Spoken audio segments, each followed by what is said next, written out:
இந்த இன்சுலின் ரெசிஸ்டன்ஸை மட்டும் இதை மட்டும் நீங்கள் சரி பண்ணீங்க அப்படின்னா சுகர் மாத்திரை, ப்ரெஷர் மாத்திரை, கெட்ட கொலஸ்ட்ரால் மாத்திரை மட்டும் இல்லை, இந்த இன்சுலினை கூட என்ன பண்ணலாம், நிரந்தரமாக நிறுத்தலாம். ஆனால் இந்த இன்சுலின் ரெசிஸ்டன்ஸ் இருக்குல்ல, எவ்வளோ ஆபத்துன்னு சொல்லி தரேன் பாருங்கள். எவ்வளோ ஆபத்துன்னா, நம்ம இரத்த குழாய்க்கு உள் பக்கத்தில் பிளாக் அடைப்பு வரும் இல்லை, அதுக்கு பேர் அத்தீரோஸ்க்ளிரோசிஸ். இந்த மாதிரி பிளாக் வந்து இன்னைக்கு நிறைய பேர் ஹார்ட் அட்டாக்ல இறந்து போகிறாங்க, நீங்கள் பார்த்துருப்பீங்கன்னு நினைக்கிறேன். அதுக்கு முக்கியமான காரணம் இந்த இன்சுலின் ரெசிஸ்டன்ஸ். எவ்வளோ ஆபத்து என்னது! இந்த இன்சுலின் ரெசிஸ்டன்ஸை சரி பண்ணுறது ரொம்ப ஈஸி. ஒரு வழி தான் இருக்காண்ணா, 4 வழியெல்லாம் கிடையாது, ஒரு வழி தான் இருக்கு.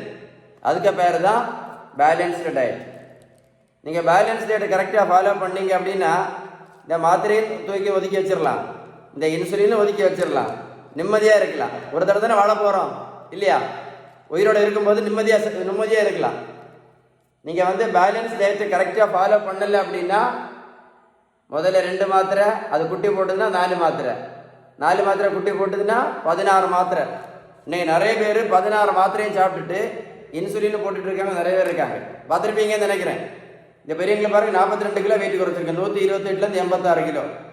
நான் ப்ரோட்டீன் பவுடரும் கொடுக்கல, மாத்திரையும் கொடுக்கல, ஜூஸும் கொடுக்கல, தேனும் கொடுக்கல, ரோட்டில் போய் நான் ஓடக்குன்னு சொல்லலை. நான் கொடுத்தது எல்லாமே பேலன்ஸ்டு டயட் மட்டும்தான். இந்த வீடியோ சேவ் பண்ணி வைங்க, ஒரு கூட போட்டு கேளுங்க, தெளிவாக உங்களுக்கு புரியும்.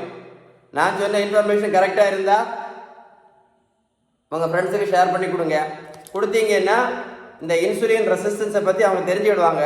பாவம், அவங்களும் அது யூஸ்ஃபுல்லாக இருக்கும். சரியா?